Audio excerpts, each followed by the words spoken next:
friends, and welcome to the Activity Continues podcast. We are your hosts. I'm Megan. And I'm Amy. We discuss episodes of the Travel Channel's TV show The Dead Files. This week, Amy will be covering Season 2, Episode 17 on Discovery. On Hulu, it's Episode 15, which originally aired May 3rd, 2013, and it's called Possession. So I'm sure it's just a delightfully happy story. It's a romp, I tell you. Like butterflies and sunshine, the whole Unicorn way and rainbows. Knew it. Yep. And Megan will be covering Season 7, Episode 4, Compelled, which originally aired September 3rd, 2016. And I just wanted to do a little content warning here on mine anyway. There's suicidal thoughts and child death in history, not current. Okay. And so are there any in yours that you want to talk about? I don't think so. Okay. No. Okay. Wait, no. Okay. Sounds good.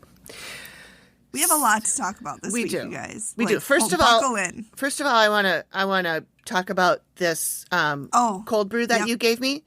So the first few times that Megan and I recorded, she was drinking this Cafe Agave spiked cold brew coffee, and she didn't like it as much as the Rebel. So she gave me her. And the only reason I was drinking it is because the liquor store I went to didn't have Rebel. Right. So she gave me the 2 cans she didn't like. So I had it last time, and I thought it was okay. I mean, I don't love it, but it's good. I'll drink it, no problem.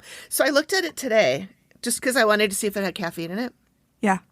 And it says, contains sulfites, grape wine with dairy cream, natural colors, and caramel color. So it is grape wine with coffee flavor. Isn't that bizarre? That is the weirdest thing who would think to put those two together? I don't know. But I'm going to open it now, so this is where we're going to edit if we have to. I already opened mine. Okay. And you guys, we have a code red. Code red. I am down to my last 2 cans of Rebel. So I know. Oh, my stars. I know. Oh, yeah. We're on the vanilla latte this time. Oh, yeah. So do you like that one? This one's good. Yeah. Mm-hmm. I'd never had it before, so. I like that one, too. Mm-hmm. Yeah. Tastes just like grape wine and cream. And coffee. I mean, if you closed your eyes, you wouldn't know the difference. You know, I kind of want to do that now. I kind of want to get some more of it and then have Greg make me up a red wine with cream in it. Cream, as he is wont to do. You know, I can't tell you how many times I've been over there and Greg's been like, do you want to try this wine with cream? And I'm like, Greg. You're like, what the fuck are you talking about? No. He'll make his unbelieving dreams come true. Yeah, that's right. Oh, boy. Greg, yeah. You scamp. Yeah. That's what I call him. I'm like, scamp. Greg, you scamp. You scamp. Okay, so our first order of business, I believe, after the alcoholic beverage conversation, is that we have to welcome a new patron.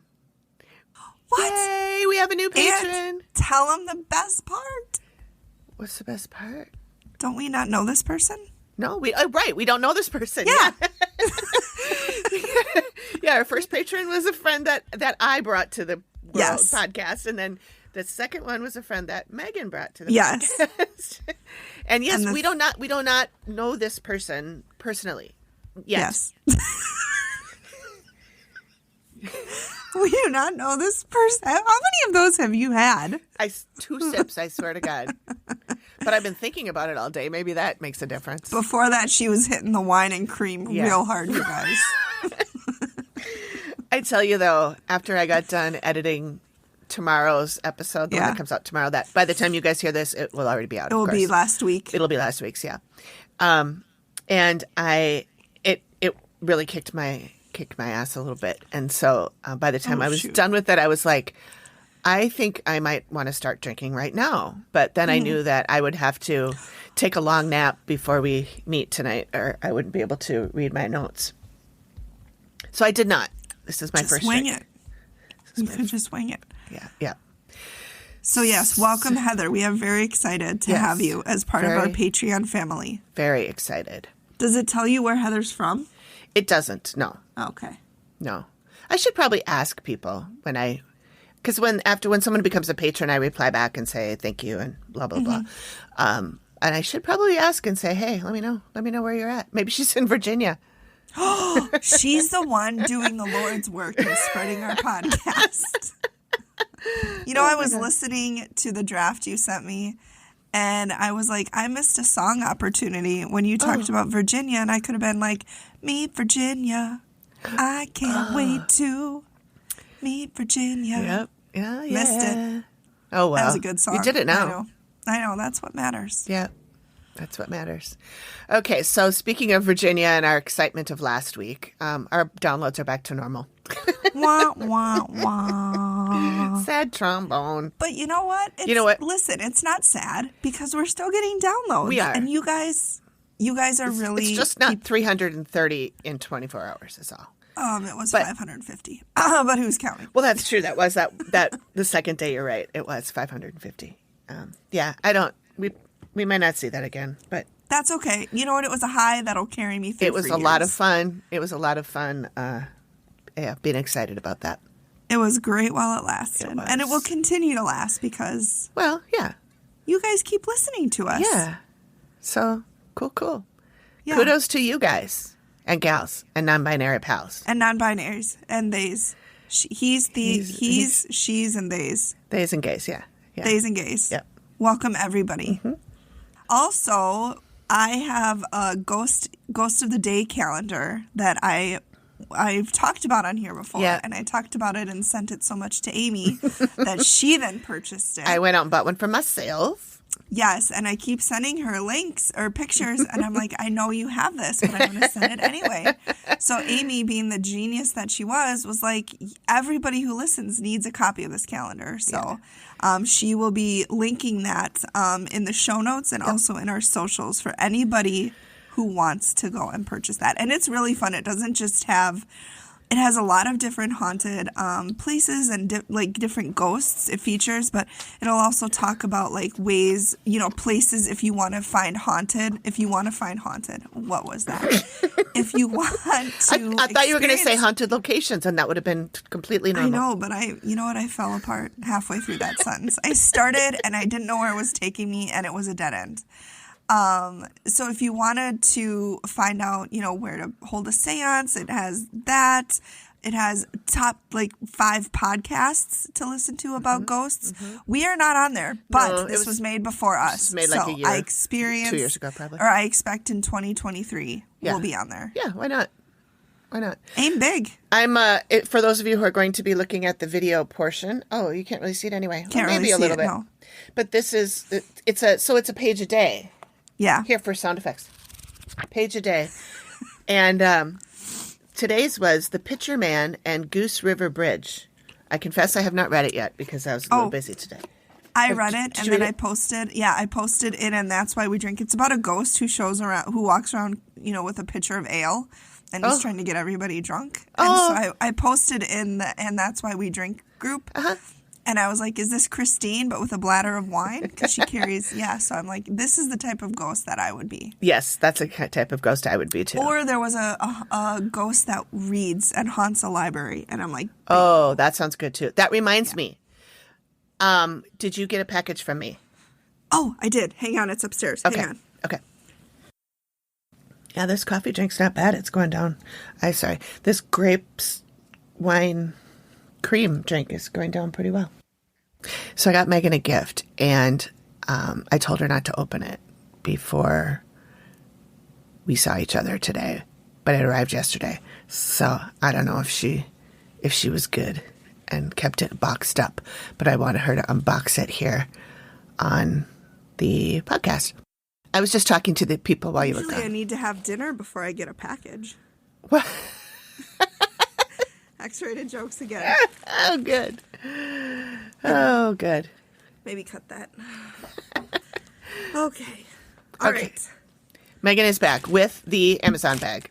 Yes. And my husband got it. And he was like, what did you order now? And I'm like, it wasn't me. If you ever need me to text him and say it's something I ordered for her, don't yell at her. Oh my God. Let me know. I might need you to do that in the future, even when you don't order me things. I should not have offered. Do you want me to open it? Yeah. What is it for first? Tell the listeners. It is a celebration milestone gift. We had a lot of milestones last week. I was going to get this for you when we reached 500 downloads. Well, congrats. We did that. You did. What is this? It's a candle. It's like, I burn candles. It says, I hope we're friends until we die. Then I hope we stay ghost friends and scare the crap out of people. We totally will. Oh my God, it smells amazing. I know. I have one of those same candles, and I love the smell. I'll put a link to that, too, in the show notes if anybody wants to buy one for their friend. So sweet. And we totally are going to haunt the shit out of everybody.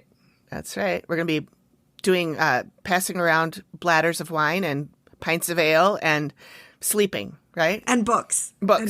Yeah. And then we'll be taking it. And then we'll be sleeping. Yeah. It sounds perfect to me. I mean, as long as we can pet kittens and dogs, I'm good. Oh my God. Okay. I just had the best, when we're ghosts, we're going to be surrounded by all of the ghosts of all the animals we've ever had. Absolutely. That sounds perfect. Yes, it does. I'm just getting my lighter out of my crafting drawer. You're going to light it now? Cool. Of course. I always burn a candle when we record. Do you? Yeah. I do sometimes, but I don't know what happened to the one I had back here. I should keep that one back here. I have the same one, All right. Okay, so one more thing we need to talk about. The Dead Files season 14 finale is going to be airing April 2nd, 2022, which is going to be tomorrow for y'all in podcast land. It's a week away for us. And it is a 2-hour special where they investigated the whole town of Flagstaff, Arizona. God. Yeah. I'm so excited. I can't wait. Maybe you should come over and we should watch it together. I get you twisted my arm. Maybe we can live blog it or something. Yes. Yeah. Record ourselves watching it or something. We should. Oh my God, I can't wait. Yeah. It's going to be good. That'll be so good. Yep. A whole town? Mm-hmm. Poor Amy. I know. Can you imagine how drained she must have been? I hope she is able. I hope they gave her a spa day. I hope they gave her one every day after she had to do a walk. Jeez. Through the whole town. And Flagstaff's a pretty big city, I think. Is it? I don't know Flagstaff. But I believe you. I don't either. We've never met. But I mean, I know the city. I've heard of it. So I assume I've heard of it. Flagstaff, Arizona population. Megan's looking it up. 76,831 as of 2021. Okay. So she's large and in charge. That's a lot of... Hopefully she didn't have to read every person in the town. Could she? Oh my God, I couldn't even imagine. No. Amy, girl, to have a sit down, have some wine, relax, add some cream to it if you're so inclined. Who thought that? Who was sitting at home drinking their wine and they were like, you know what this needs, Steve? You know what? This would be great if it had and cream Steve is in like, it. yeah. Steve's like, Ron, cream. And Ron's like, fuck yeah, Steve. I don't know why they're two guys. I was going to say, who are Steve and Ron? Okay. They're the people in my imagination. I see. Okay. One of the voices. I'm just kidding. I don't hear voices. That would be two of the voices, wouldn't it? That would be, yeah. Listen, I'm not a math person, okay? We've established that. I'm not either. But I can count to two. First? You are going first. Okay. Somebody needs to. I'm glad Amy's in charge of this shit show. Well, at least you are going. I mean, I went first last time, so. Okay. That's if you don't want to go first, you don't have to. I'm totally fine going first. Cool. So again, mine is season 7, episode 4. And as I was going through this, and I'm texting Amy, as I do literally every second I'm awake, I texted her that I knew that the sketch was going to be fucking freaky as hell, and I was right. So buckle in, everybody. Before you get started, what made you choose this one? Randomly, completely random. I did that with mine too. Yeah, I was talking to you and I'm like, what are you doing? And I was like, you know what, season 7, episode 4. Yep. And so that's just what I chose. So we're with Steve and Janice and they're in St. Charles, Michigan. And Janice, bless her little heart, she is a mess. She breaks down multiple times. She just feels so helpless. She feels like everything is going to explode. Steve asks her what's going on. She hears banging, knockings, screams, voices. Maybe she's listening to our unedited podcast. I think she is, yeah. I think she's like, God, Megan, quit putting your phone down. It's not all. I do it too. Filing my nails. I mean, geez, what is going on? This is why I don't go out in public, you guys, except to go to work. And even then, they just put me in the corner. No, never put baby in the corner. Never, don't put baby in the corner. Things are being thrown, and now there's physical attacks. Her daughter, Kaylee, who's 20, has woken up with scratches on her face. Kaylee's health is really bad, too. She gets stomach migraines, which I don't know what that is, but that's what Janice said, and I trust Janice. Sure. And a racing heart. Janice says that Kaylee doesn't stay by herself in the house. She doesn't do it. And her husband is overseas doing construction in Africa for the next 18 months. Wow. So, This is like the one I did last week where the woman's husband worked for the Department of Defense. Yep. And so she was home all by herself for months at a time. Karen. Yeah. Was that her name? Yep, Karen? it was Karen. Yeah. So they moved into the house in 2002 and the activity started right away, but it increased in 2013 when the husband, whose name is Mike, his mom passed away and they have her ashes, and Steve goes, Where, here in the house? Yes. You're kidding me. he's like, I wish you guys could, if you watch the episode, you'll see his face. He's like, where? What? Huh? I'm like, yeah. And then Janice goes and brings her mother-in-law in this beautiful bag and sets her right on the table. And so, dear. Her name was Ruth, and Mike's relationship with his mom was not great. Oh. She was very controlling. Get this. She would bring men home in front of Mike while his mother and father were still married. So she's just openly having affairs in front of her son. And when That's Mike the making of a serial killer right there. Yeah, it is. It's not great. So hopefully Mike's not a serial killer. No, I don't think he is. Okay, good. He seems like a stand-up guy. Okay, good. I mean, we only met him via Skype, but he seemed cool. Okay, good. When Mike was 16, he quit talking for a year because of the trauma from this. Yeah. Like Poor guy. And Steve is like, to his mom? And Janice goes, no, she just quit talking. To everyone. To everyone. Bless him. That's so sad. And then she breaks down crying, which obviously, and she's like, a son shouldn't have to go through that. And you could tell she was just heartbroken by this. Yeah. And so cue Steve giving her the hanky. Yay. I know. Steve and his hanky is just so sweet. And so she said when they got together, Ruth didn't like her. She was 26 and got pregnant. And Ruth said, I thought you weren't that kind of girl. You wanted to talk, Ruth. First of all, what kind of girl? She was 26, and even if she was younger, Yeah. so what? Do whatever you want. And like you said, you're the one that's parading men Right. while having an affair with your husband. So those in glass houses shouldn't throw stones, Ruthie. Come on, Ruth. Get it together. So then they go to the kitchen, and Steve is like, okay, well, what's going on in here? So Janice says she was doing dishes, and a box of tea bags came flying out at her and almost hit her. Now, the way where Janice is doing dishes, she almost I've got an X-rated joke going on in my head right now. Is it about tea bagging? It is about tea bags. Mm-hmm. Yeah, because I did just say she almost got tea bagged. Yep. I think we already have a few good titles for the episode. It's like the Step Brothers movie with Will Ferrell. You gonna teabag my drum set? Anywho, so the way where Janice is standing is like a good distance. Like there's a good 4 or 5 feet between where the bags of tea were and where Janice was. Okay. You guys, I swear we're not drunk. No, not yet. I mean, I'm about halfway done with this. Yeah. Grapes, wine. Grape wine. Cream. Grape concoction. wine. Everything is grape wine, Megan. Okay, No, but that's what it says. On the thing, it says grape wine. As opposed to foot wine, which yeah, right. I call the wine that... I'll just tangent here for a second. Yeah. Many years ago, Greg decided he wanted to make... This is my husband. Decided he wanted to make wine at home.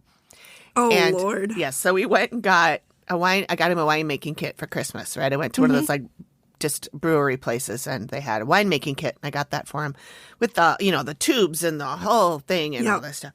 And he made the wine, and he made it in the he made it in in the bathtub, but not like in the bathtub. You know what I mean? It's like it was in the bathtub, but it was in containers. It wasn't like directly in the bathtub, like bathtub gin. It wasn't like that.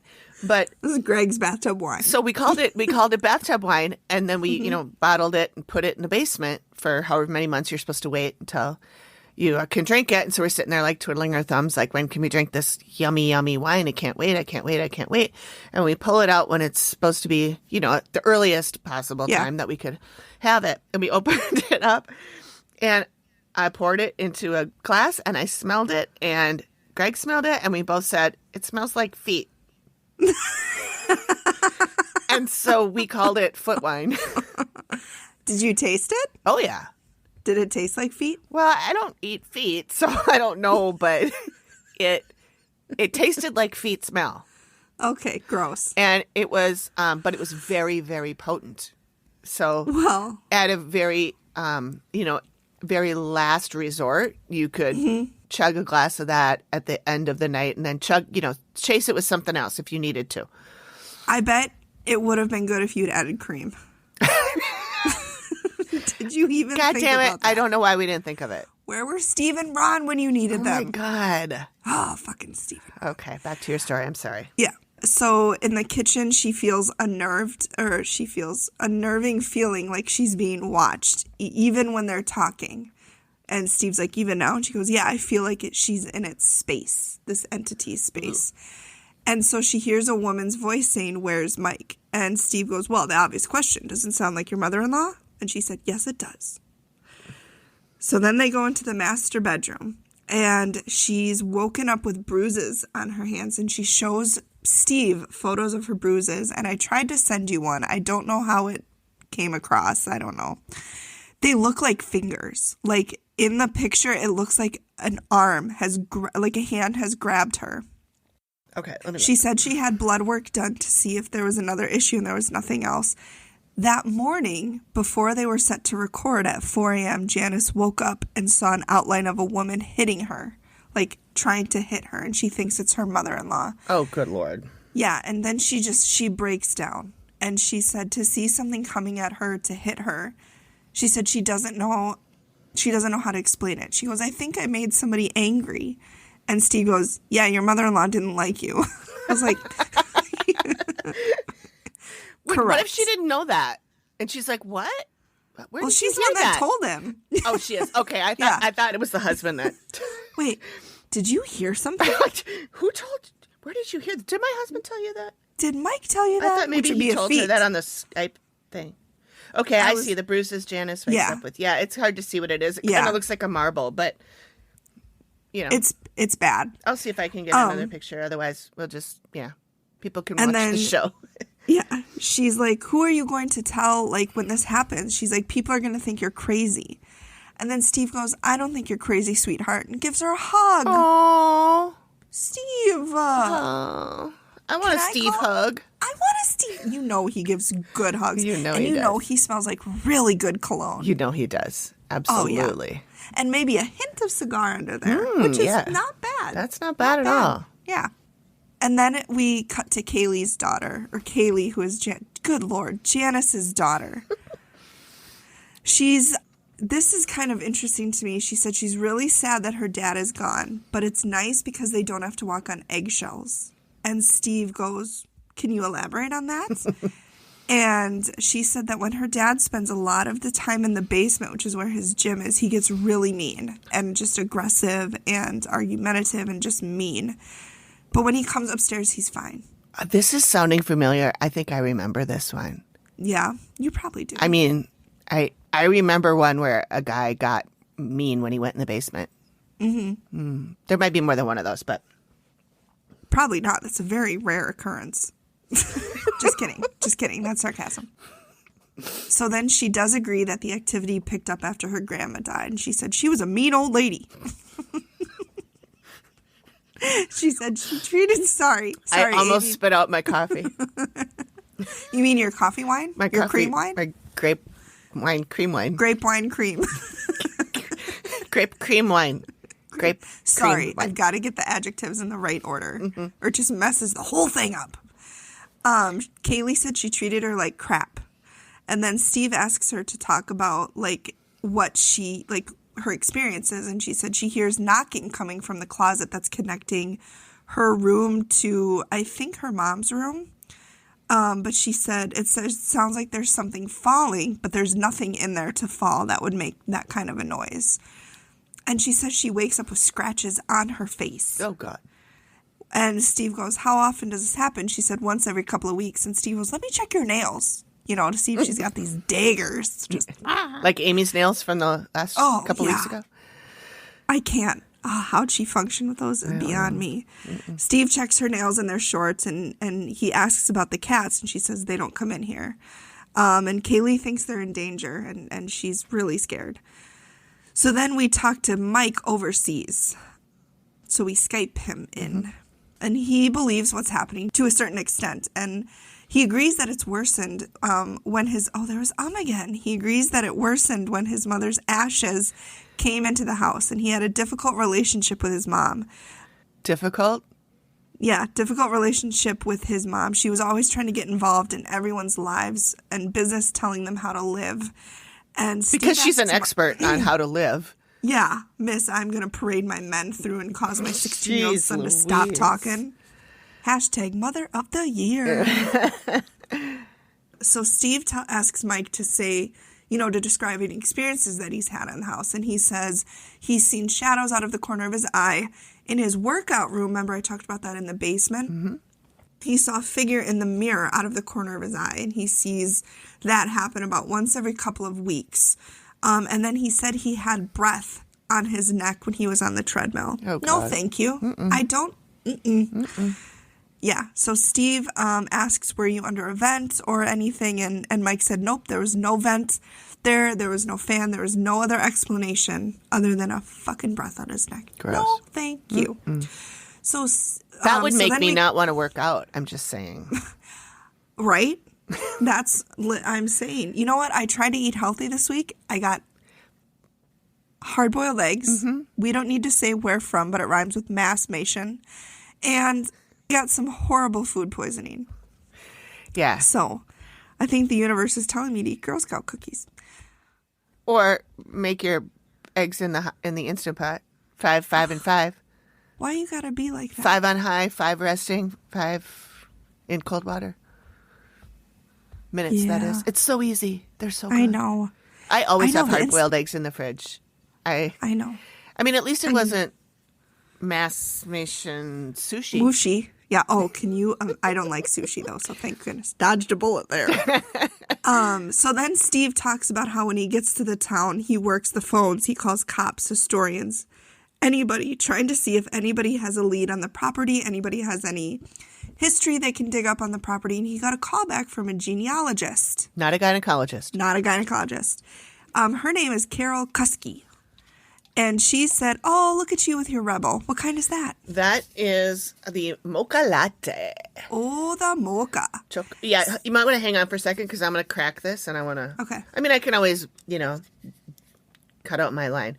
Oh, that reminds me. I forgot to tell you what I did today. What'd you do today? Let me crack this. Hang on. I filmed a commercial. Yes. Tell me about that. Okay. So several months ago, we had a mouse infestation. We had mice we'd find them we wouldn't find them. We'd find the poopies. Ooh. And we couldn't seem to get rid of them. And so I sent out a message to our neighborhood email group and said, does anybody have any suggestions? And a lot of people suggested Adams Pest Control, local in Minneapolis. So they came out, they took care of the issue. And so now we're pest free, except for those fucking stink bugs that keep coming in. I didn't even mention those to Adams, or they probably would have come out and done something about that too. I just figured they'll die. I mean, they die in like 5 minutes. Like I told you, that one died after I yelled at him. So who knows? They die really quick. So I'm not too worried. But anyway, so they after I did my last service with them, they asked me to fill out a questionnaire or a survey about how I liked the service. And I gave them like 5 stars, and I said that I thought they were great. And I know our technician, they give you the same person every time. So he comes over, he knows the dogs. Gets to know you. Yep. They know him. He knows the house. He knows where things are and all that kind of stuff. So I said that I really liked him, and I was glad that that their business model is that we get the same guy every time, and blah blah blah. Mm-hmm. And so this guy reached out to me, and he said, I read your testimonial, and I wonder if you would be willing to let us record that for a commercial.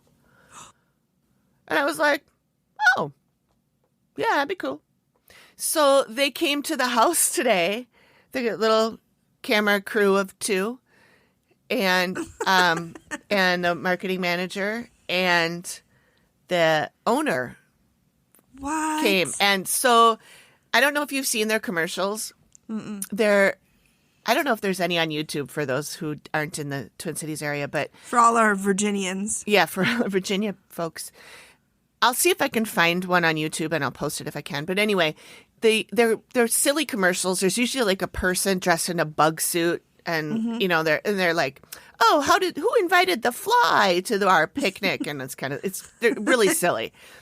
And every commercial ends with the owner saying this thing about, we've been doing this for 20 years or whatever, and we'll blah, blah, blah, guaranteed. And so the owner came to the shoot today, and so I had to do a little scene with him where he starts the we do this, blah, blah, blah, blah, blah. I can't even remember anymore. And then I'm supposed to interrupt him and say, they'll take care of whatever's bugging you, guaranteed. Ah! And I had to do it in like 5 takes because I kept saying, they'll take care of whatever's bothering you. And they were like, God damn it. The guy's like, that was awesome, except can you say bugging? And I'm like, fuck. So that was great, except you didn't do it right. Except we have to do that over again. So it was so great. We want to do it again. Yeah.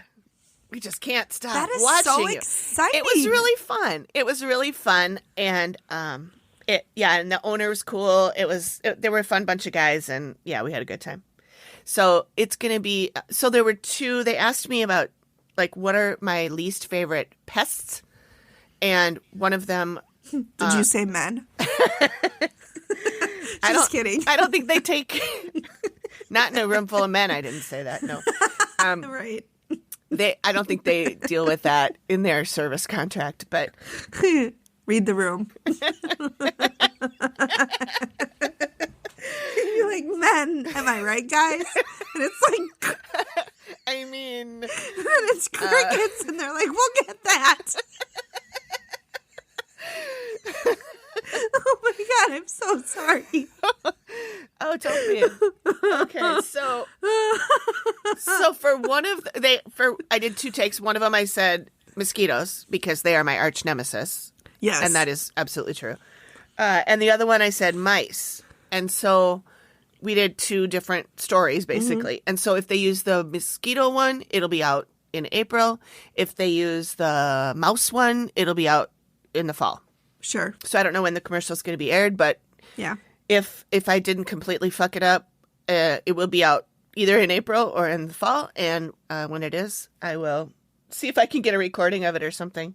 They should give it to you. You're the star. Well, they said they would like send me a copy. Yeah. So I could see it. And I was like, let me know if it's okay for me to post it on social media. I have several different accounts and lots of followers. And they were like, ooh, okay. So, and did I mention my 2 podcasts? Yeah, I did talk about the podcasts because we were talking. They mic'd me up. They put the mic in my shirt, and then the dogs were. Of course, I had to lock the dogs away. Yeah, and they're all like, and I'm like, you know what, the mic is probably going to pick that up. And I was talking about how when we do the podcast, and there's always like some thumping or thunking or some kind of noise like that, and the guy goes, "Oh yeah, mics pick up everything in the background, but they don't pick up your voice that well." And I'm like, exactly. That's what happens all the time. And then I said, you can always fix it in post. And he goes, no, but you can't. And I'm like, I know. It's just a joke. I can't. I know. I know this. I know. I'm in the industry, guys. Yeah. I'm in the biz. I do know this. So, yeah. No, it was really fun. So, I'll probably... That's exciting. I'm so excited. I can't really wait to fun. see it. Yeah, me too. Super fun. Okay. So back to Carol Kuski. So we're talking about the original owner of the house. His name was John Bonmar, I think. Came over from Germany. He emigrated in 1880 when he was 29 years old with his wife, Anna, and his two sons, Leonard and Federico, and his baby girl who was 9 months old. He was a farmer. That was his job. And so, 6 days after they got there, their 9-month-old daughter dies. And then 8 days after that, Leonard dies. Leonard. You tried to make him sound more fancy than he is. I did. Leonard died. So they don't know what they died of. They probably think that they contracted something on the ship. So John and Anna had 2 more children after that, but in 1884, Anna dies probably from childbirth. He marries 3 more times over 31 years, and each wife dies.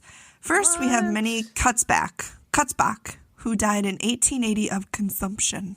Otherwise known as tuberculosis. I had one of those in mine, too. Oh, twinsies.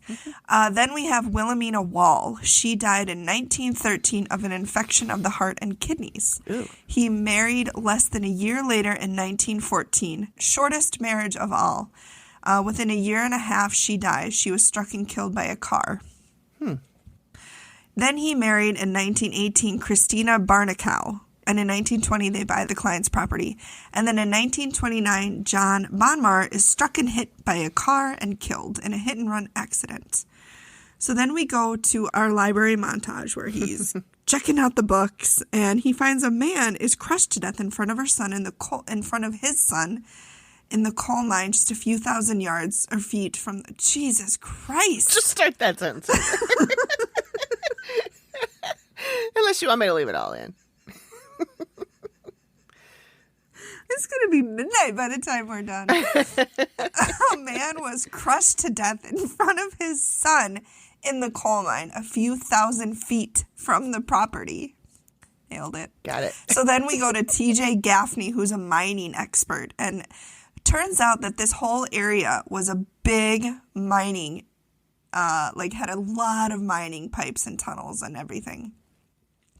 Started in 1896 totally on accident. There was a guy digging for water in a well, accidentally hit black rock, which was coal, and bada bing, bada boom, you got a mine. So tons of immigrant workers in the mines, lots of kids doing the work. Because remember, this was fucking 1900. There weren't any child labor laws. Right. If you could work, you could work. Yep. Horrible conditions, as I'm sure everybody's aware of during coal mining and really any mining. There's cave-ins, highly explosive gases, just terrible scenarios, lots of death. And I actually sent you a picture of a man who was crushed to death, and you see his legs sticking out of this pile of rocks. It's really tragic. Oh, yeah. So, yep, I see it. Less than a half a mile in 1901 from the property, we have a man whose name is Albert Newman. So he's working in one of the rooms with his son. He's ironically testing out the roof of that room to get ready to drill to see if it's stable. Sends his son out of the room. His son heard what he thought was rushing water. Turns out it was his dad's blood. He had been crushed to death by about 50 tons of rock. Holy shit. Yeah, right in front of his like son. Pancake. Yeah. I mean... Yeah. And Amy talks about it too. So then, this isn't obviously the only death. In December of 1907, there's another man crushed to death. April 1920, a man named Nelson Carl Smith fell 20 feet to his death. And then the mine closed around 1931. Oofda. So then we get to Amy's arrival, and she says there's something about a male that lives here. He had a family, and he has this strange idea that his family has been cursed. He's saying that because of the curse, everybody died, and she said he's a problem. He's a big problem.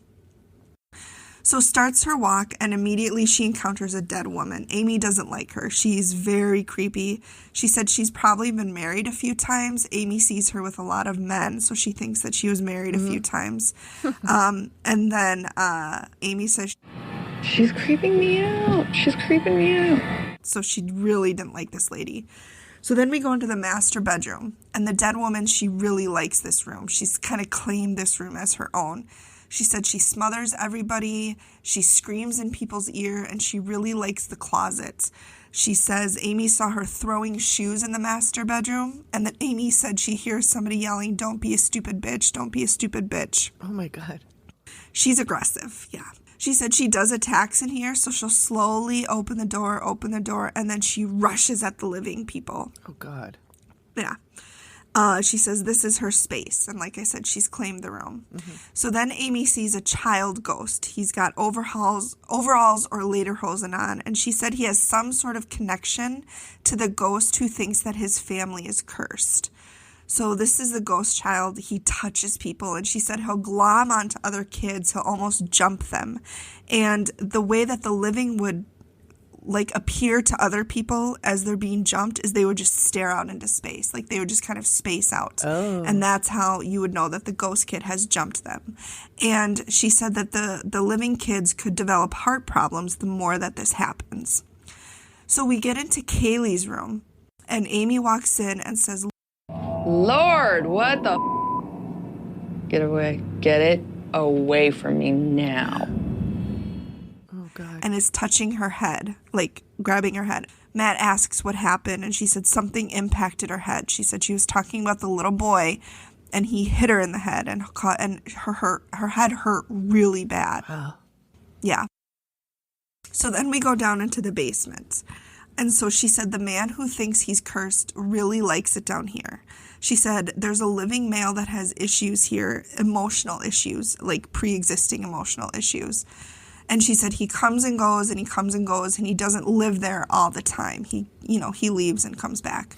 She said he wasn't okay to begin with mentally. And then she said that made him a really good target for this dead guy. She said the dead guy will influence the living man to act angry. So the guy who thinks he's cursed, she said, wants the living people out. This is his space. He just wants to be alone. He's depressed, just wants everybody gone. And so he pushes weird emotions on them to try to get them out.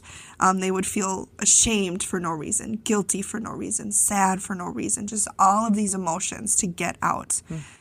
How do you think prolonged exposure to this guy would affect the living? I think that he would drive the living male insane. The cursed guy doesn't know how he died, said that he was a farmer in life. She said she saw him working with land, with cows, with horses. She said something happened to his whole family, and she said he feels responsible. She said his whole family dies. She feels a wife died, kids died from illnesses, and he feels really responsible, and he feels like there's a curse, and he was cursed. And then she said the cursed guy started talking about tunnels, and she said she sees multiple bodies lying on the floor, 3 or 4 bodies, and he's rambling about how they need to go back to the tunnels. They belong in the tunnels. And then Matt asks her to describe them, and she says they're mangled masses of flesh. They're just a mess, yeah. So then we go to the reveal, and it's Janice and Kaylee, and Steve says, To put it bluntly, what's going on here sucks. Yeah, Steve. Steve, always the... always eloquent. Yeah, always the really knows those words. Yeah, I can't think of the thing I was going to say. Listen, it's a mess up in here tonight. We're barely hanging on, so words are going to be real tough for us. I can't wait till I try and tell mine. Yeah, Godspeed. So they live in fear. Steve says they're going through it alone because Mike is overseas. Mm-hmm. He's working for 18 months, and they can't afford to leave. So then we get to Amy. And she says there's 3 conscious dead people who are causing issues. She said, but before I discuss that, she wants to talk about what she found in the basement. She said there was a deceased individual going on and on about tunnels.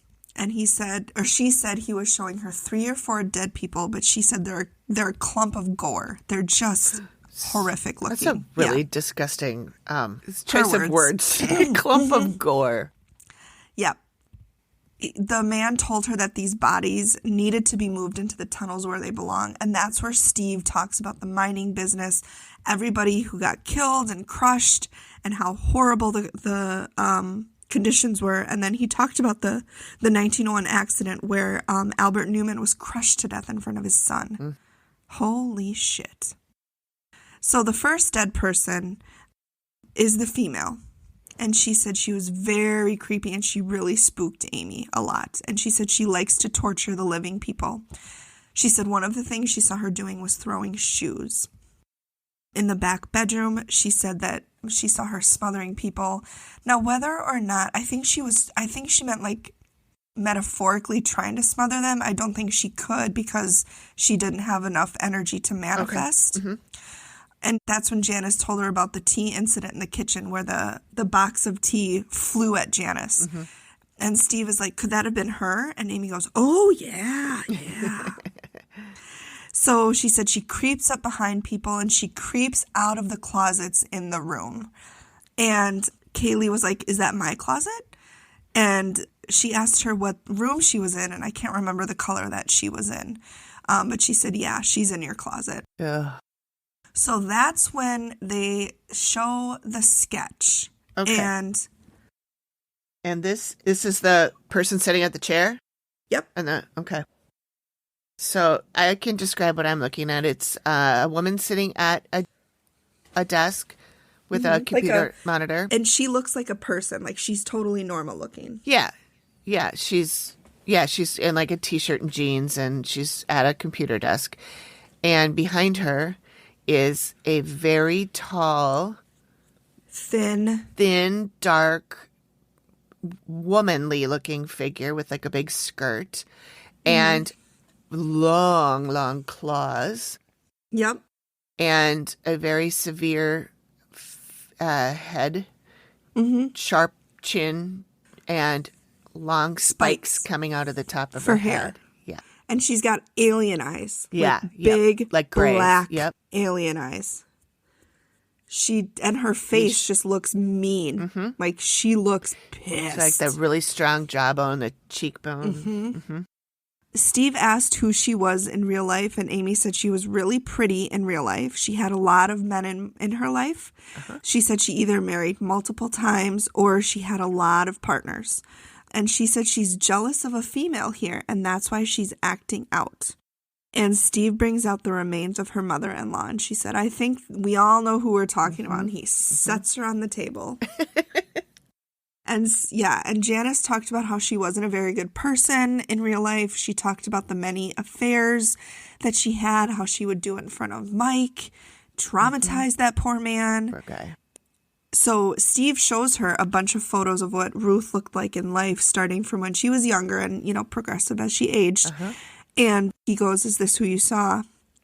And Amy said, that's 100% her. It's 100% who she saw. Wow. Yeah. So then we go to the dead child between 7 to 8 years old, and she talked about Lederhosen. She said he's reacting constantly with the living. He's caressing faces, playing with hair, and she said if there are any children in the vicinity living, he'll glom onto them. And she said it's really bad for the living, and prolonged exposure can make them sick, including heart issues. And she said they'll become violent, and that's when Amy talked about how he hit her on the head. And then Steve goes, well, that just about hit every friggin' experience you guys are going through. This is actually very similar to the one that I did this week. As far as yep. The things you're pointing out and stuff, yeah. So then Kaylee talks about how she's had stomach problems her whole life and she has something wrong with her heart. And the doctors don't know what's wrong. And that's when Amy said the kid is Kaylee. The kid that he's glomming onto is Kaylee. She's his toy. And Janice wakes up with bruises, and she said, that's the mother-in-law. So she said the kid is attached to Kaylee. The mother-in-law is attached to Janice. Yeah. So then the third person is the man who thinks he's cursed. In the basement? She said in the basement. She said he's a serious threat. And she said he's related to the kid with Lederhosen somehow. She doesn't know if he's the father, the grandfather. So my thought is that he's John and his child, that the little boy is Leonard. Why do I keep saying Leonard? He's not Italian. Leonard. She said he feels extremely guilty about what happened to his family. She said she saw him fall to his knees and exclaim it was the curse. And so I'm picturing very Leonardo DiCaprio in Romeo and Juliet. That's why you keep saying that. That's why you keep calling him that. Subconscious. Mm-hmm. So she said he worked outside, maybe being a farmer. And she said he lived and died and is buried on this property. And she said she's really worried about him. She said he can't do anything physical to people, but he's mastered emotional abuse.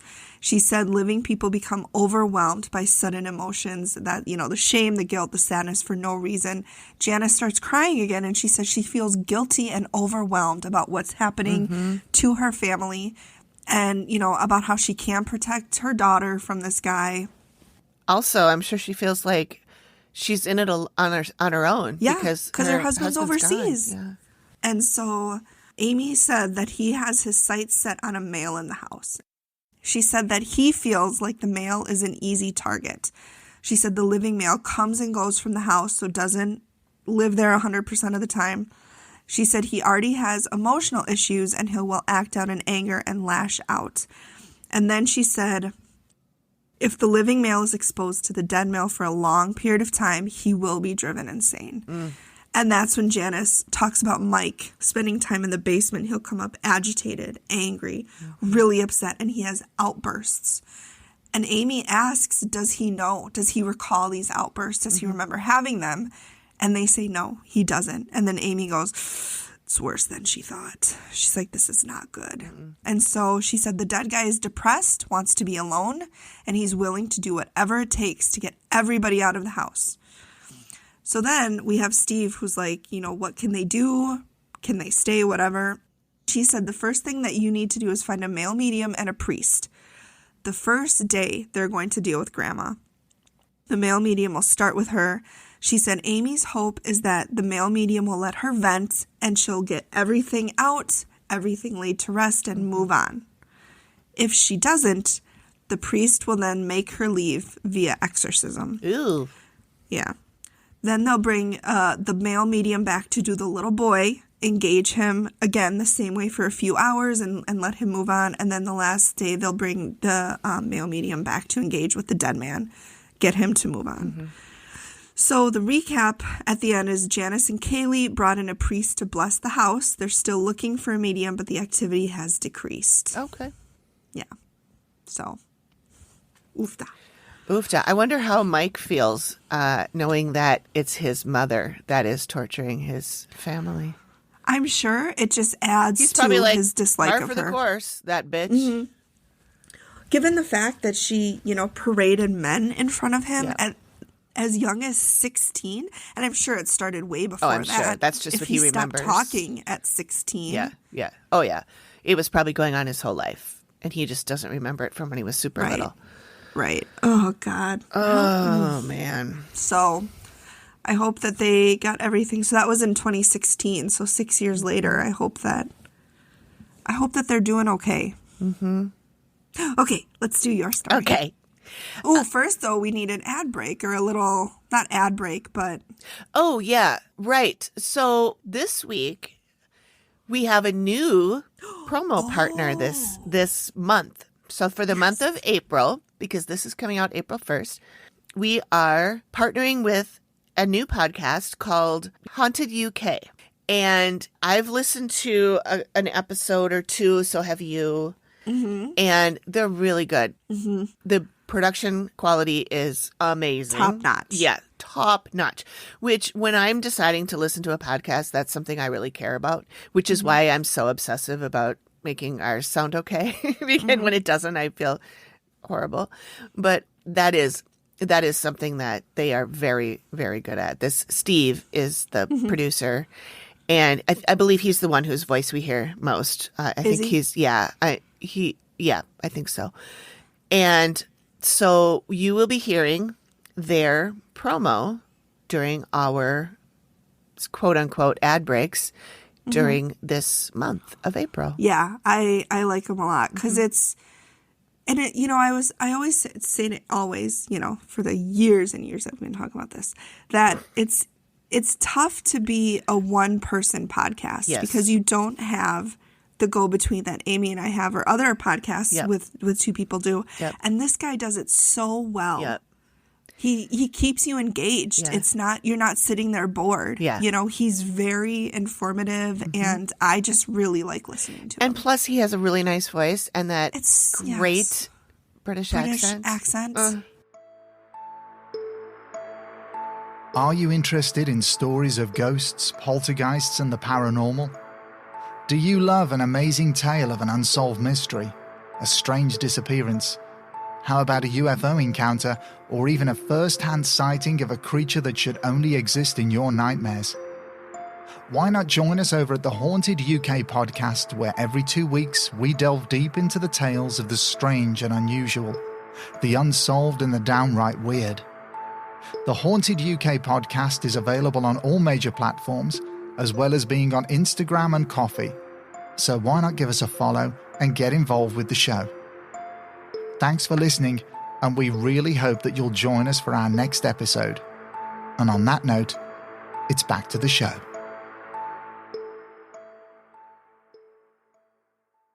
Do you think people ever are like, oh, American accents? I do think that some people of other countries do find our accents interesting, but or appealing.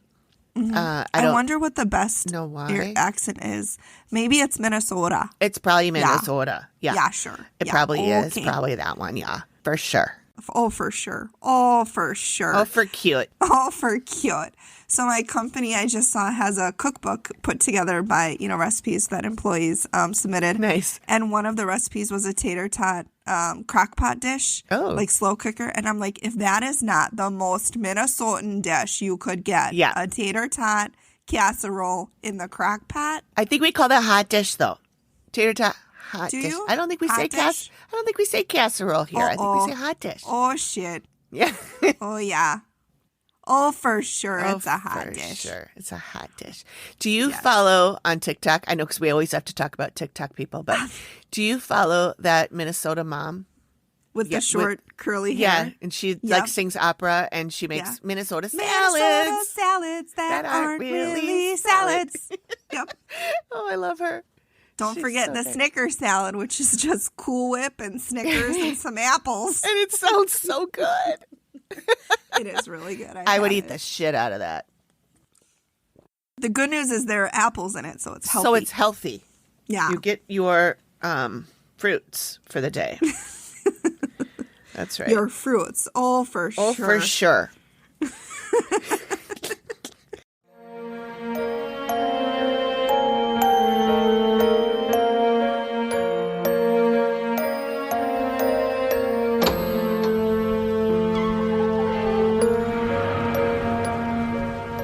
Okay. Damn it. So, this is season 2, episode 17 on Discovery Plus, just episode 15 on Hulu. I don't know why it's goofed up. I didn't delve into it too much. The original air date was May 3rd, 2013. And the reason I chose it is that I asked Alexa for a number between 1 and 14, and she gave me 2.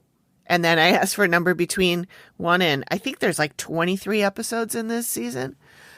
And she gave me 17. So here we are at season 2, episode 17. So in case you wanted a really scientific method. Yes, because that's probably how I'm going to pick them from now on. Actually, no, there's like 4 or 5 episodes that I before we ever even thought about doing a podcast about this, that I put notes in my phone when I was watching them because they were really, like, I really, really liked the episodes and they were really, like, did something to me, made me cry or made me happy or whatever. And so I put them in a little note in my phone that these are the episodes that I liked if I ever wanted to watch them again or whatever. So I do plan to go back and grab those. But one of the ones that was my favorite was a really sad one. And so I wasn't really ready to do that one. Yeah. You got to be in the right mindset. Nope. Not that this one is all sunshine and roses, like we were saying. I mean, it is called Possessed. Yeah. So I think you know kind of what we're in for. So this one takes place in Watervliet, Michigan. It is both of our stories are in Michigan. Oh, was yours in Michigan too? I missed that. Is it? Hang on, let me see. St. Charles, Michigan. Wow, look at that. Oh my God, we're Michigan so represent. connected. Maybe we'll get a bunch of downloads from Michigan. Go Detroit Lions. Rawr. That's how lions sound. Oh, dear. Okay, so it's a town on the river, and it looks really, the footage in the beginning is like really spooky. It's dark. It's foggy. It looks fucking cold. There's snow on the ground. And it's early enough in the series that Steve is still explaining how the show works. You know, he's going to go talk to the clients, and Amy's going to do her walk and blah, blah, blah. Yeah. So the client is Amanda, and she lives in the house with her mother, and a tenant who is a family friend lives in the basement. So the client Amanda believes that the house will kill her. She gets scratches and burns. It's affecting her health, her sleeping, and she has gained a lot of weight since she moved in there. Bless her. Amy arrives, and it's a cute 1.5-story home, but the area, if a picture can look cold, it looked cold. It just looked like, ugh. And maybe just because we're just coming off of that now, and we've been so cold for a few months. Forever. Oh, gotta love the Midwest. Oh, yeah. Oh, for sure. It was like 65 2 days ago, and then it snowed. Then it snowed. Yeah. Yeah. It's ridiculous. And now we're under a wind advisory. Oh, are we? Oh, good. Yeah. Okay. Maybe I'll sleep with the window closed tonight then. So Amy arrives, and it's this cute house, and she is seeing a lot of physical activity, she says. There's a dead person or entity that is controlling the area. She says it might be a child. And she keeps getting something about hidden truth. She keeps hearing the words hidden truth is what she said specifically came through. So now we're going to Steve. He's talking with Amanda. She says her health has declined. She's gained weight. And she had a heart attack recently, and she's only 32. Oh my gosh. And Steve asked what precipitated the heart attack. And he's like, does that have anything to do with the weight gain? And she said the doctors don't know, but there were no blockages. So I would say no then. yeah. So she's afraid for her boyfriend, who doesn't live there, but he comes with his kids on the weekends. And not the kids. Yeah, there's kids. And she believes that whatever in the house is trying to kill her. Oh, no. She tells Steve that she wakes up with scratches and burns. She has pictures of these. Steve tries to find other reasons for them, as usual. You know, was it a dog or whatever? And a dog's not going to burn you, Steve. I don't think he mentioned the dog for that one. Looking little fucking Fozzie over in the corner with his little lighter, just waiting for you to go to bed. Oh, poor Fozzie. That's my biggest, oldest dog. He is blind as a bat. Yeah. Is he? He is what? Pretty. When did he go blind? He's been slowly going blind. I shouldn't say he's blind as a bat. He's not that blind, but so she has nightmares. She sees a thing standing behind This is, I mixed up my notes a little bit. This is Amy. Happens to the best of us. I know. This is Amy. This is Megan. So Amy sees a thing standing behind the living person, and it's telling her to do things. And it sort of puts the person in a trance-like state. And she says... Almost possessed, would you say? Almost, yes. I think you could say that. The P word. Maybe it's like a trance state. Like they're seeing where they're going, but they don't have any control over it. You know, and then they're like startled, which is really kind of unnerving because, well, then they're kind of being possessed. Oh, no. There's no way the living can avoid being influenced by the dead here. She said these people are unhealthy. They can't take care of themselves. They can't sleep. They overeat. They're not safe anywhere in this house. And she sensed that it was targeting one person in particular. Could it be a woman? And she said this thing can easily access this person's mind and can make it do anything it wants. No. So then we go back to Steve, and he's with Amanda in the kitchen, where she says she saw a man, tall, thin, square-jawed, button-down shirt, and she thinks he was warning her about something else in the house. So then go to Maybe Amy. we have another big J. Kind of, yeah. So Amy then sees a male. He's not that old. He's in his 50s. He's angry, but she doesn't think he's advanced enough to be a problem to the living. So he's like banging on the walls and stomping on the floors. And he's trying to put it back the way he knows it. This is his house. He wants it back the way he knows it. So go back to Steve and Amanda. They're still in the kitchen. She's saying how she woke up, like sort of was in a trance-like state, woke up, came to, and was spinning a knife. My God. She felt like she was in a trance. She later realized when she came to that she was having suicidal thoughts. And she was basically like, I'm going to die anyway. I might as well just end it. And she said she never told anybody about this before because they're already worried about her and she didn't want anybody to worry about her even more. My heart just plummeted. Sorry. Can you imagine coming to and you're just spitting a knife? No. Fuck me. No thanks. No. She thinks it's trying to kill her either by her health or by taking her own life. So, yeah. Yeah. So now we're going to find out what it is. Amy, she senses a girl, 12 to 13 years old, who looks like a shadow person. She's bad. Amy jumps and says that she zapped her. She says she fucking ran at me. And the entity took all of her energy and she tries to control people in the house and wants them to kill themselves or someone else. Do we find out why she wants them? Okay. To kill themselves? Yeah, I guess. Okay. You find out why she's damaged. Yeah. So now Steve and Amanda are in the kids' room. This is the room where the kids, Mike's, her boyfriend's kids stay when they come. Oh my God, is his name Mike yes, too? There's a Mike too. Yep, I know. There's a lot of parallels. So the kids are 11 and 12. I think it's a boy and a girl. So they only talk about the son. And that he has seen red eyes staring at him from the hallway when he's sitting in that room. I don't like it. I don't want it. Nope. So then Amy's in the kids' room, and she says the little girl, the entity, is jealous of whoever's in the room. And Matt asks how the entity would affect the living, and Amy says that it is centered on an adult female, and it is trying to make her kill whoever is in the room. The kids. Oh, my God. So now we talk to Mike, the boyfriend. He said he sometimes feels someone crawling into bed with him, and it's not Amanda because she's up in the other room watching TV. And he also had somebody whisper in his ear, "How you doing?" And it was a female. And he said he has fits of rage and he's afraid he's going to hurt someone. But he only feels that when he's here. Not when he's at work or anywhere else, just when he's at home or at her house. So Amy says that this girl likes to be as scary as possible and she crawls in bed with a person in this room. Oh, I think we can check off as scary as possible. I think she's achieved that life goal. I think she is. Death goal?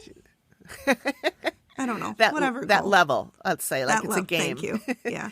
She yells. Level unlocked. Yeah. She yells and screams and howls, and Amy thinks the living would be able to hear it. The girl can go anywhere she wants to in the house, and she makes people feel agitated and makes them feel sick, and it drains their energy.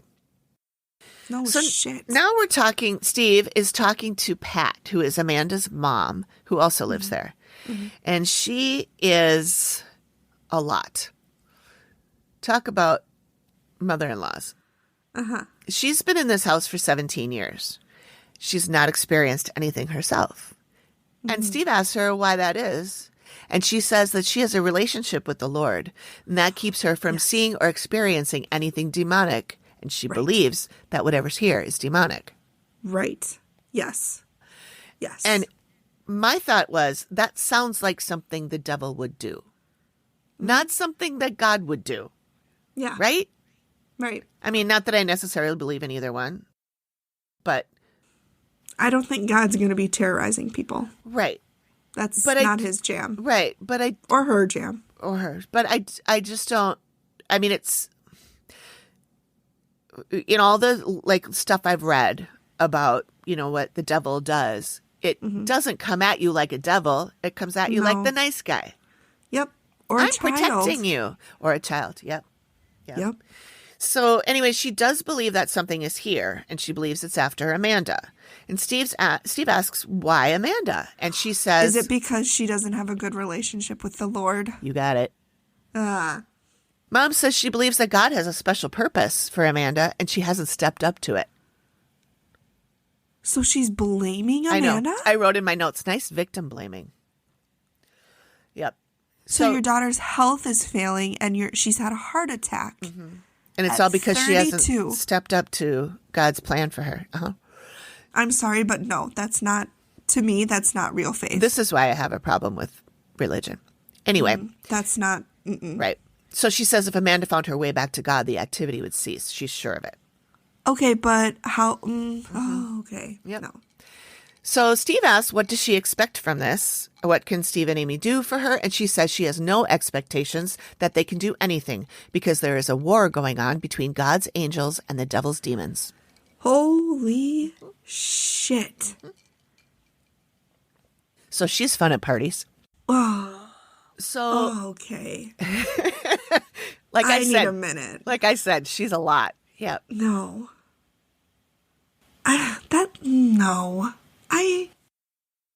Okay. Yeah. Okay. Moving on from her. Yeah. That's okay. We don't see her talk about her again. Is she in the reveal? Oh, no. Good. Well, she doesn't think they could do anything. Right. She doesn't think that. Well, Amanda and Mike are probably heathens and probably having unmarital sex. That's right. Oh, I'm sure. Can you imagine what she thinks about that? I didn't even think about that. Under her roof. Right. Oh, dear Lord. That can't go well. No. Yeesh. Okay, so Amy and Matt are now downstairs in the basement. And Amy says things are really bad down here. Can there ever be a basement where, good things happen? Well, my basement, good things happen down here. Did you have a basement in your other house? Yes. Did things happen there? The basement in our old house was fine. There was nothing creepy down there except that there were a lot of bugs. And you should have had Adams come out. I know. We didn't know Adams back then. Yeah. We had bugs, we had bats, we had mice, we had a whole ecosystem down there. It was it was amazing. So we're in the basement. They're in the basement, and Amy says there's an old man putzing around being grumpy. He's pissed off. He's miserable about his life, and he hates that someone is down there because there's a cellar dweller. She says, whoever hangs out down here is his focus. And I think he tries to kill him at some point. Well, that escalated quickly. Right. So this is not the same old man that she saw earlier. Yeah. There are two men in the basement. This one's bad. So then Steve, right after that, I thought that when we go to Steve, I thought he would be talking to Mike and would say, that Mike would say he hangs in the basement. That's because I forgot all about the cellar dweller. And we never talked to him. Steve never really interviews him, at least not. Maybe if he did, it was cut. So we don't know anything about the guy that lives in the basement. So Steve's on the road in the caddy he's on his way to talk to a historian named Daryl Schlender, who told him that Amanda's house is a big part of the town's history, that the land was purchased and developed by a guy named Isaac Swain in the early 1830s, and that he owned a lot of the property in the area, about 900 acres. He was a lumber mill owner and the biggest one in the county. But that's it. That's all they talked about. And then by George, he was the biggest lumber mill owner in the county. By George. So then we go to Amy, and she's outside near a shed, and she sees, and she said she saw this when she first opened too, even before she got to the property, that she sees thick woods and a lot of trees. And there's a little old lady saying it's too bad about the trees and that they cut them all down. So this, I'm sure she's talking about the mill owner. Yep. So then we go to Steve, and he says, well, Daryl knew very little about Swain's personal life. He's like, I got to go find someone else who can. Damn it, Daryl. Give me some shit. Yeah. So he's going. Give me the dirt, pun intended, because he was a lumberjack. Digging up the trees. Or whatever lumberjacks do. I don't know. Yeah, I think they cut down trees. Oh, that's true. Yeah, they don't dig them up. I don't think so. So he's on his way to meet with a local author named Chris Lyon. She tells him that it's Lyon, but okay, yeah. Okay, sure. That's just what, the British spelling, or the French spelling, maybe? Lyon. So the Swains had 3 kids. 2 of them died within 2 years. Their daughter Martha died at age 15, and their son William died at age 3. But it was so long ago that they don't have any sort of information about why they died. Like death records or Right. anything. So here's where it gets good. The middle daughter, Louisa, had a tragic accident when she was somewhere around between the ages of 10 and 12. Now remember the little girl that Amy sees is between 10 and 12. Yep. She fell and hit her head and became mentally disabled, and she had to have 24-hour care. Then Isaac's wife, Valonia, got sick, and her There's a name. I know. I had to put the closed captions on so I could see how they spelled her name, because I thought she was saying Falonia. So it's Valonia, Vallonia. So her symptoms were very similar to tuberculosis, a.k.a. consumption. So they traveled, Isaac and his wife traveled around the country for 3 years searching for the best care for Valonia. She ended up dying in 1858. Do you think So while they were touring, did they just take their daughter or they just dump her off somewhere? Nope, they left her at home with her care staff. So basically she was for 3 years left alone with staff. And she had no social interaction. The only people she knew were her caretakers. And when her family passed away, she was left alone. And she lived until 1909, which wasn't mentioned in the show, but I found the family's gravestone, and it had all the birth and death dates of all the family members. How old was she when she passed away? You might have to do math. Okay. I'm really good at math. I know you are. That's why I asked you. I know. Tell me the numbers. I'll do it in my head. Lickety split. She was born 1833. Okay. And she died in 1909. Oh, she was old. So 67 plus 9 is 75? 76. That is old. Especially in that era. And to be living, with a... Mentally handicapped. Yeah, with having to have 24-hour care. Yikes. Wow. And she was alone. Yeah. No wonder she's so angry. Yeah. Oh, gosh. So Amy's talking about the young girl again, and she says she has a lot of physical pain that she's dealing with, and she's not herself. She's mentally not okay. She likes to play with people because she wasn't allowed to play with people when she was alive. Oh, wow. And she was screaming at Amy, and then Amy says in a spooky whisper, She's kind of creepy, though. She's creeping me out. So now Steve is doing his library thing. He's at the library looking into the property, and he finds a story about a funeral that took place at the house, and he wants more info. So he goes to Roland Hitchens. Sorry. Sally.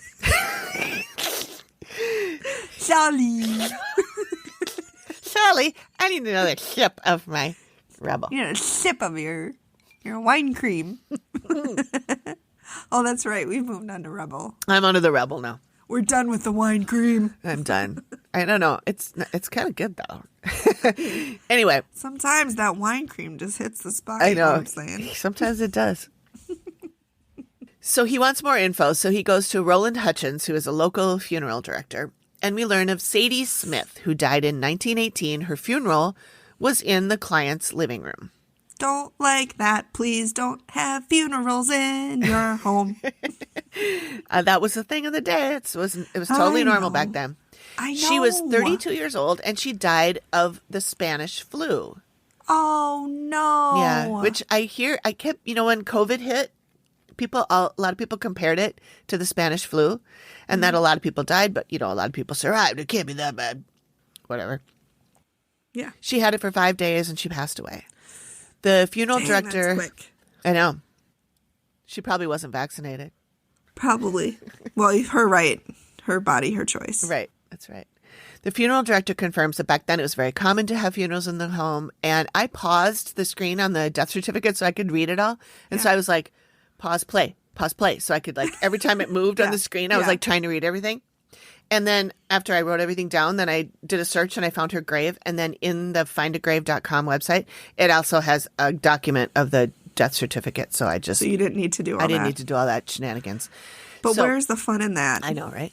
So her death was October 18th, 1918. She was 30. A day before my birthday. Day before your birthday. Hang on. I mean, this is obviously not in 1918. Right.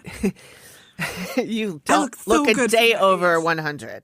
Skincare routine is flawless. Okay, I'm done. I'm sorry. She was 32 years and 2 days old. So this was right after her birthday, which was on October 16th, 1886.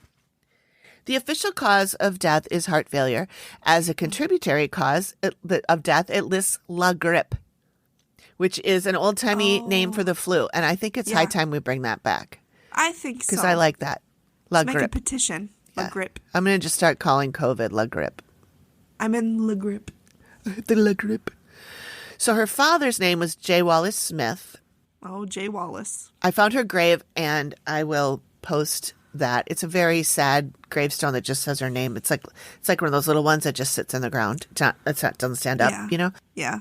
Yep. So like a plaque. Yeah, it's like a little thing that's it. Well, that's they did that a lot back then. Yeah. Especially if you weren't super, super rich. I was just gonna say those gravestones cost, even today they're expensive. Oh, I know. So Amy's now in the bedroom, and she said something took place here where people are crying and screaming, and I think there was a funeral here. God, she's so good. I know, right? A casket was open, and people were saying goodbye. It was a young female, and everyone was crying and freaking out. So then Steve says that Sadie's parents, after she passed away, the parents stayed in the home, and the mother passed away 5 years later. She died of heart disease, and I believe she died in the house, but the funeral was not there. Dad, John Wallace Smith, lived in the house and died there of a cerebral hemorrhage. Ooh. So now we go to Amy, who's back in the basement, and she sees that elderly man, the one that's really angry. He's upset, and that somebody is in his space. He hates the people living here. And Amy then experiences the physical pain that this man felt. And she said, particularly, it's in her head, and she thinks it could have been like an aneurysm. Oh, my God. So this is clearly Sadie's dad. Yeah. And then there was no section that was like the sketches.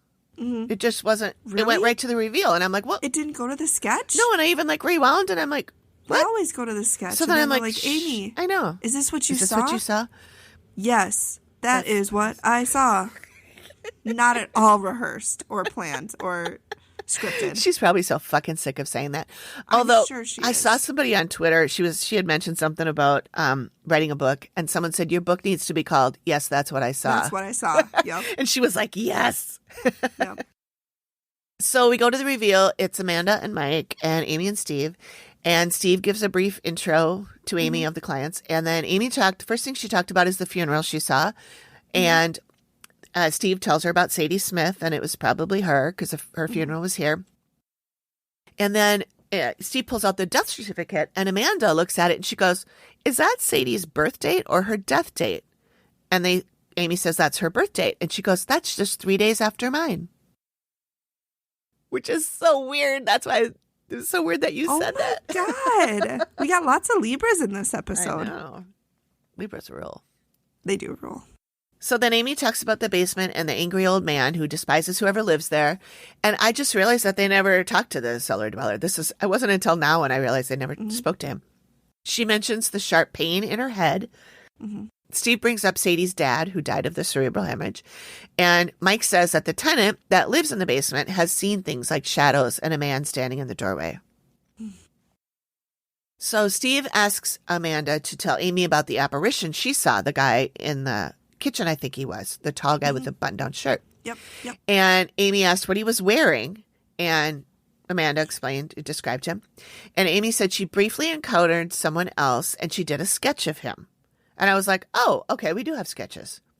So now they go back and show the sketch portion of her talking to the sketch artist. Okay. So they didn't have a separate section for it earlier. Yeah. They go back to it.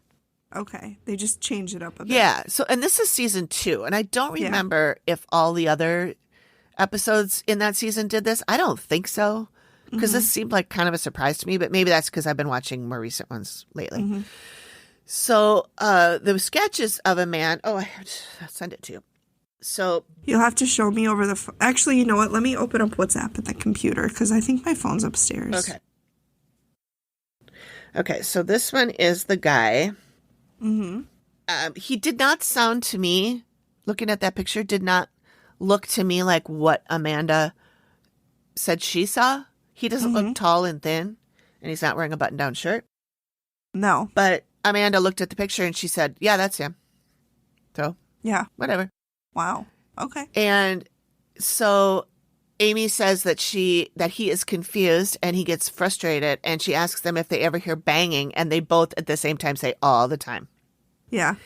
So then Amy talks about when she saw the house with all the trees and the old lady, and how she was upset about the trees being removed. And then Steve talks about Isaac Swain, the guy who owned the mill. And then Amy brings up the little girl again and says she's the most important one here. She's been here for at least 100 years, and she is in a lot of pain. She was in an accident and mentally wasn't herself, not allowed to interact with people. And that's when Steve goes, well, I didn't have to think too much about this one, and talks about Louisa Swain. Amy says that she affects everyone in the house. And then she basically runs down a checklist of all the shit that Amanda's got. Draining energy, making people overeat, affecting sleep, making them sleepwalk, and climbing into bed with them. And she says she can jump inside people and control them. And she says she has her sights set on one person in this house in particular, and she stays by this person all the time. Amanda says that's definitely me, and tells the story about sleepwalking and how she felt suicidal. And the knife. Yep. And Amy says she's trying to control them both Amanda and Mike.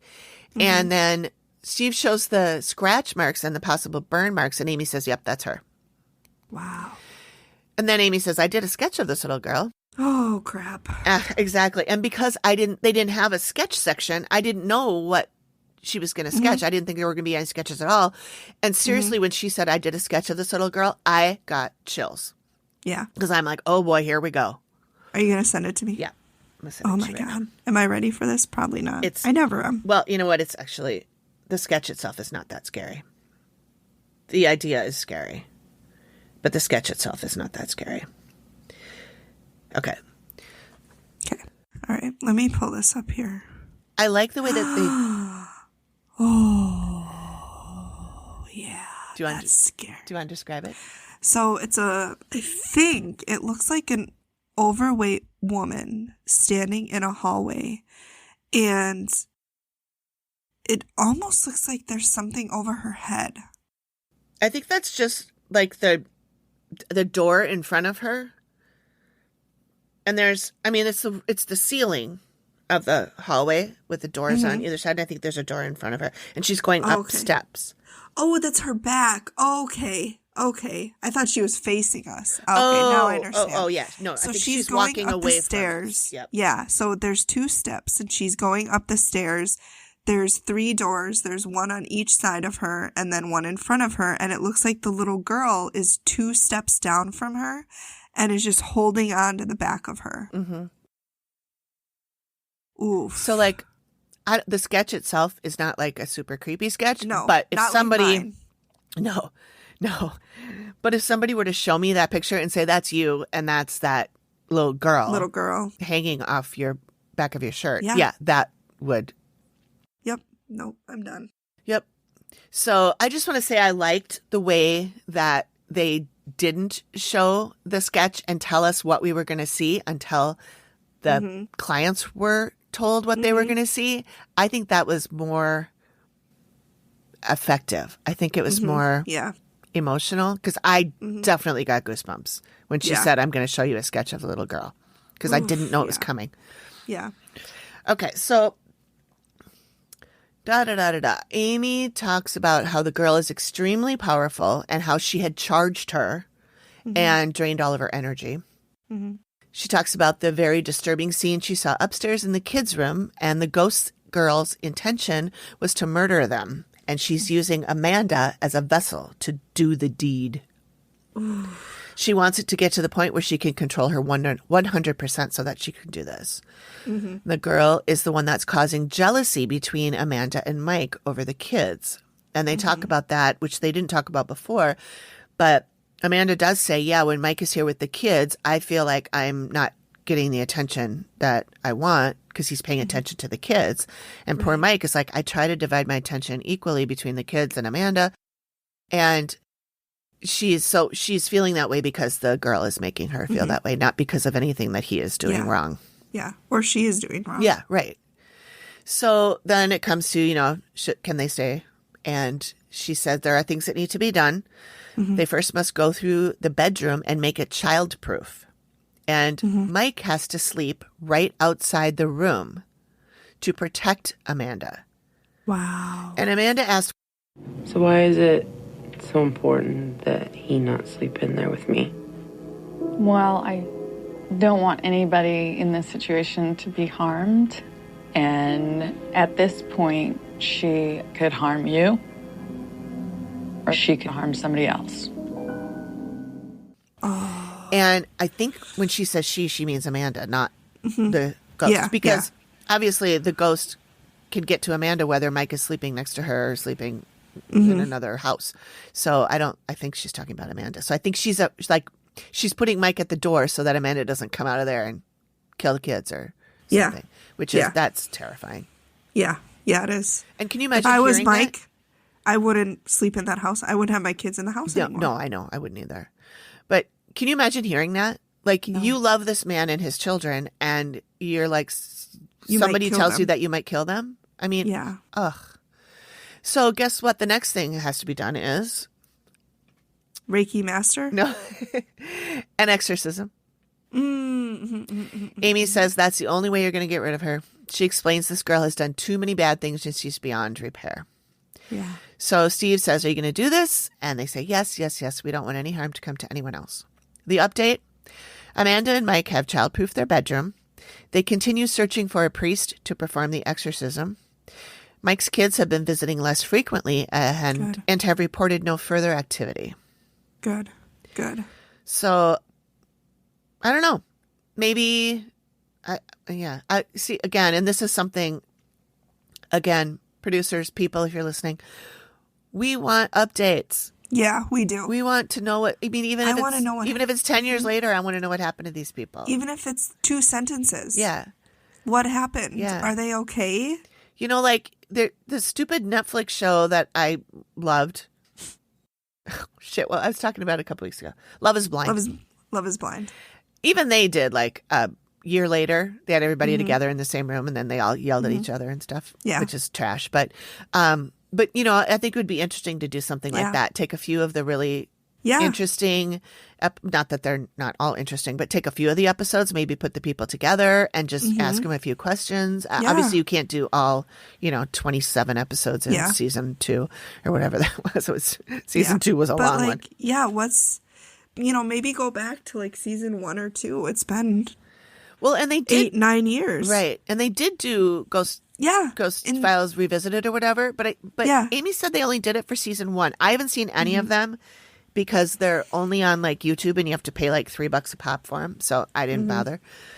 I would like to see those, but I would also like to see updates on some of the later ones, some of the more recent ones. Yep. So yeah, I would too. Amy had mentioned in the beginning that when she met the little girl first, she kept hearing hidden truth. And it never came up again. But I was trying to think about that. Like, what could she have meant? And I think that maybe it was just Louisa saying that, like, because she was hidden from the world, that was where, she was left alone and she was kind of hidden away. I mean, so, like, her parents kind of made her into what she was in the afterlife. Yeah. Yeah, I do find it interesting that even, like, she didn't die until she was, 70-something, right? Yeah, 76. So it's if my math is correct. I'm sure it is. I think it's interesting that she is a child, 10 to 12-year-old ghost that she chose to pick. Well, that's the last time she was healthy. Right. She was mentally aware. Right. Although even Amy said that she's not mentally stable as a ghost. She's not mentally stable. But who knows? Maybe she wasn't mentally stable before she fell and conked her head. Yeah. Ooh, those were deep ones. Yeah. There we are. There we are, everybody. Tip your waitstaff. Yeah. Hope you can sleep tonight. You're the best. Well, thanks, everybody, for listening. Yeah, thanks. And we will see you next week. Next week. Bye. Bye.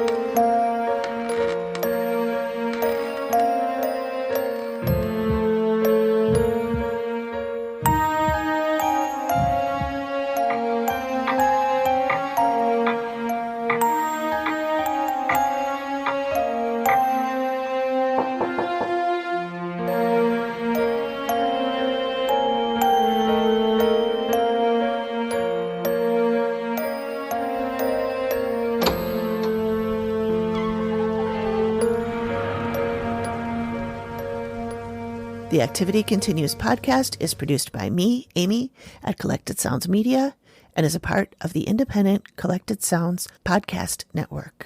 Nailed it.